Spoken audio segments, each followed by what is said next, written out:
Assalamualaikum warahmatullahi wabarakatuh. Salam sejahtera dan salam sehat untuk kita semua. Saya Wahyu Sugiarto, guru matematika SMA Negeri 1 Jepara, Kabupaten Jepara, Provinsi Jawa Tengah. Pada kesempatan kali ini akan berbagi praktek baik tentang pembelajaran berdiferensiasi pada materi perbandingan trigonometri.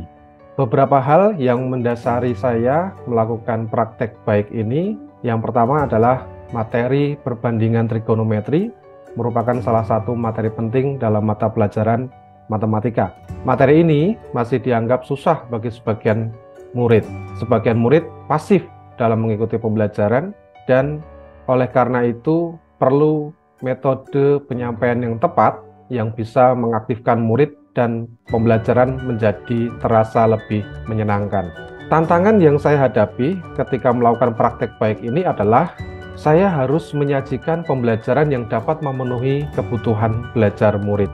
Bapak Ibu guru hebat, langkah-langkah, strategi dan proses yang saya lakukan ada 3 tahap. Untuk tahap persiapan ada 4 hal yang saya lakukan. Yang pertama adalah melakukan asesmen awal untuk mengetahui kesiapan belajar, minat belajar, dan profil belajar murid. Yang kedua, mengelompokkan murid berdasarkan kesiapan belajarnya dengan ketentuan setiap kelompok terdiri dari 4 anak dan di antara mereka terdapat anak dengan kesiapan belajar baik dan kesiapan belajar yang kurang baik. Ketiga, membuat lembar kerja peserta didik. Yang terakhir adalah menyiapkan alat dan bahan yang dibutuhkan, diantaranya laptop, proyektor, PowerPoint, kertas plano atau kertas A3, kertas post-it, spidol warna, isolasi atau perekat, dan lain sebagainya. Untuk tahap pelaksanaan, kegiatan yang saya lakukan berawal dari mengucapkan salam dan mengecek kehadiran siswa, mempersilahkan ketua kelas memimpin doa sebelum memulai pelajaran, membuat kesepakatan kelas, menyampaikan capaian pembelajaran dan alur tujuan pembelajaran, menyampaikan pokok materi yang akan didiskusikan, penjelasan aktivitas diskusi kelompok, berikutnya adalah pembagian kelompok, dilanjutkan dengan aktivitas diskusi dalam kelompok, lalu murid menuangkan hasil diskusi kelompoknya ke dalam kertas A3 dengan memanfaatkan kertas post-it dan spidol warna dengan konsep sesuai keinginan mereka.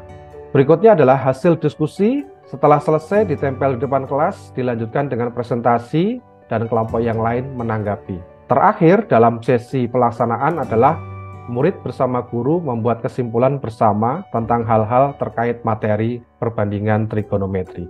Pada tahap penutup, kegiatan pertama yang saya lakukan adalah melakukan refleksi dan umpan balik. Yang kedua, guru menyampaikan materi pertemuan selanjutnya. Dan yang terakhir adalah guru mengajak murid bersyukur dan mempersilahkan ketua kelas memimpin doa setelah pembelajaran. Bapak Ibu guru hebat, hasil refleksi dari praktik baik yang saya lakukan adalah dilihat dari dampak aksi, anak menjadi lebih mandiri, kreatif, dan semangat dalam belajar. Hasilnya efektif menurut guru, murid, dan teman sejawat yang membantu saya dalam pembelajaran di kelas.